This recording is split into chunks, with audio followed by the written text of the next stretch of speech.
Hello and welcome to Idea TV News Updates. I am Chidera Okere. We begin with the headlines. FG prioritize infrastructure in 87.31 billion naira aviation budget. CCI-TOGO plans startup investment fund from 2026. Cameroon airport safety project nears completion.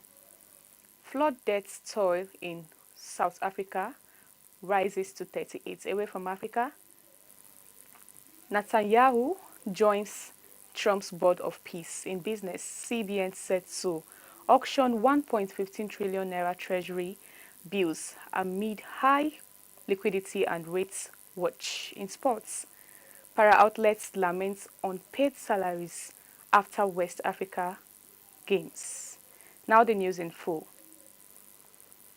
The federal government has proposed a total of 87.31 billion naira for the Ministry of Aviation and Aerospace Development in the 2026 appropriation bill, with over 80%, 70.19 billion naira earmarked for capital projects.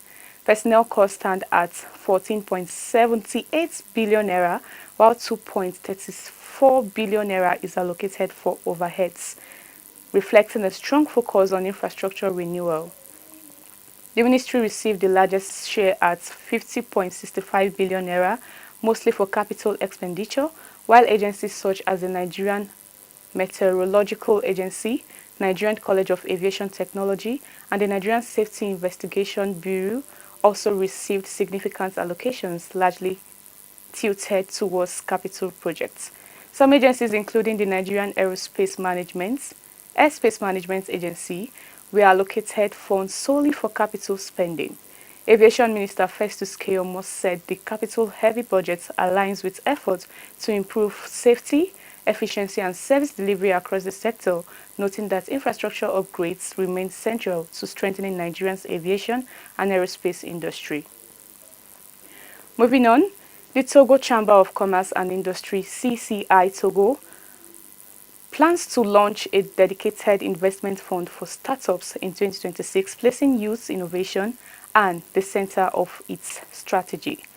The initiative targets young entrepreneurs operating in high-potential sectors such as digital services, agro-industry, crafts, and other service activities. The fund is designed to address persistent financing gaps that prevent many Togolese startups from scaling. Beyond funding, CCI-TOGO plans to provide technical and strategic support, including mentoring, business structuring, governance support, and access to markets to improve sustainability and reduce failure rates. According to CCI-TOGO President Jose Semanua, the project aims to build a dynamic entrepreneurial ecosystem driven by innovation and creativity. The fund reflects the Chamber's ambition to strengthen its role as catalyst for talent development and economic growth in Togo. In another news, Cameroon Civil Aviation Authority says the airspace component of the transport sector development project is 98% complete and on track for delivery by June 2026. The project targets safety and security upgrades at the international airports of Yaoundé, Douala, Gowara, and Morua. Completed works include new bypass and petrol routes, emergency operations control centers, reinforced security fences, communication equipment, and data centers at Yaoundé and Douala airports. Similar upgrades have also been carried out on Gowara and Muara Salak.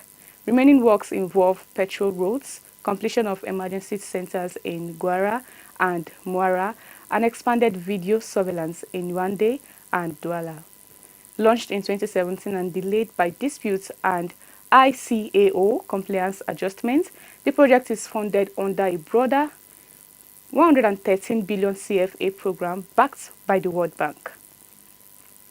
South Africa's Human Settlement Minister, Thembi Semilane, says at least 38 people have died in floods that hit Limpopo and Mpumalanga after days of heavy rainfall.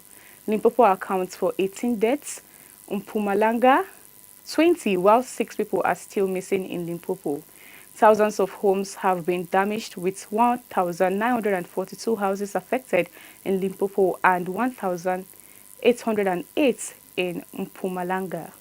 Authorities warn the numbers may rise as assessments continue, noting that severe weather and difficult terrain are slowing rescue and verification efforts. The government has begun a two-phase emergency housing response, starting with temporary accommodation for displaced residents, followed by temporary housing units in hard-hit areas. Sima Lane says federal and officials will monitor the rollout on the ground as she extended condolences to the affected families and praised community support efforts. We'll now go on a quick break. The news continues when we return.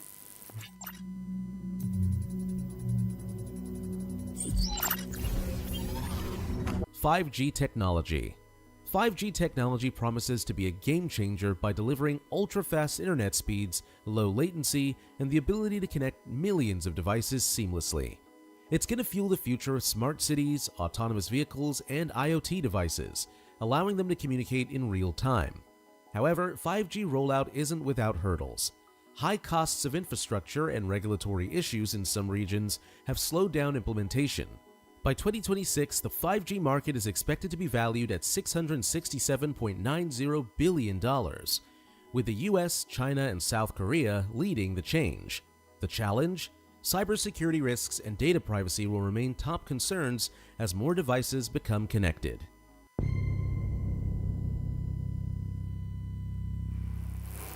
Welcome back. If you're just joining, this is Idea TV News Updates. Now the rest of the stories. Away from Africa, Israeli Prime Minister Benjamin Netanyahu has agreed to serve on US President Donald Trump's newly announced Board of Peace, according to sources familiar with the decision.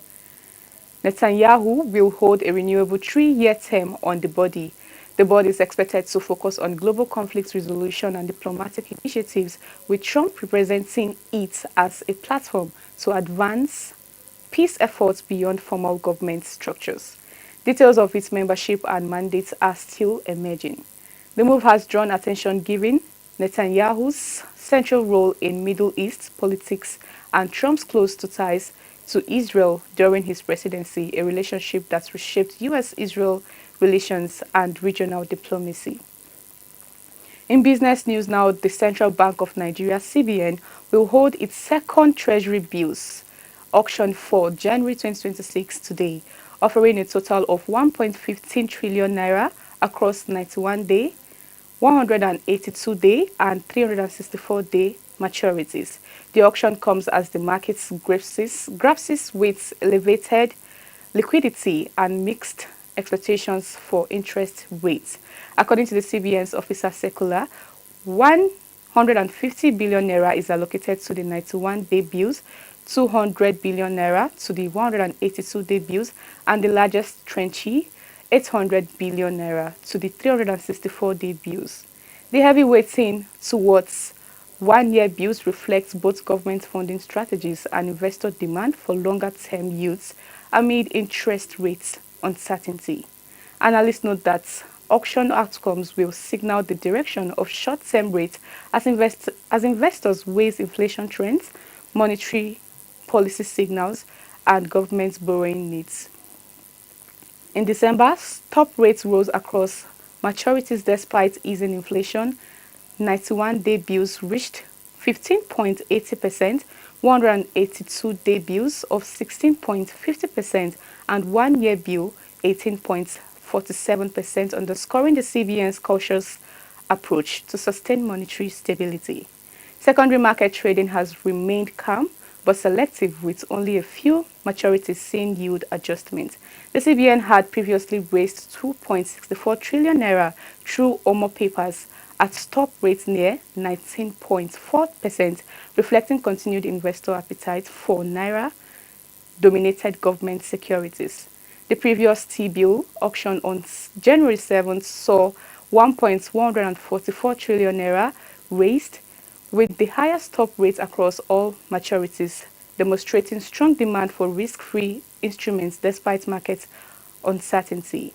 The upcoming auction is expected to provide fresh guidance for markets, participations on youth and liquidity management strategies. Finally, in sports, Nigerian para-athletes who won the maiden West Africa Zone A and B Para Games in Abeokuta have raised concerns over delayed payments of competition and transport allowances more than a month after the event ended. Some athletes say they are yet to receive any allowances at all, despite Nigeria hosting the tournament and fielding 190 outlets. Team Nigeria dominated the competition, finishing top with 59 gold, 39 silver and 31 bronze medals, far ahead of Benin Republic and Ghana. However, athletes say there was poor communication about allowances, no pre-tournament camp as promised, and uneven payment of transport stipends, leaving many frustrated as they prepare for a busy 2026 season. The president of the Paralympic Committee of Nigeria, Sunday Odebode, has assured athletes that all outstanding allowances will be paid within the week, stressing that preparations are intensifying for the 2026 Commonwealth Games and the 2028 Paralympic with payment expected to clear lingering concerns. And that's all we have for you on Idea TV News Updates. But before we go, here is the recap of the headlines. FG prioritizes infrastructure in 87.31 billion naira aviation budgets. CCI-TOGO plans startup investment fund from 2026. Cameroon airport safety project nears completion. Flood death toll in South Africa rises to 38. Away from Africa, Netanyahu joins Trump's board of peace in business. CBN set to auction 1.15 trillion naira treasury bills amid high liquidity and rate watch. And finally, in sports, para-athletes lament unpaid allowances after West Africa Games. Do not forget to follow us across all social media platforms at Idea TV. I am Chidera Okere. Thank you for watching.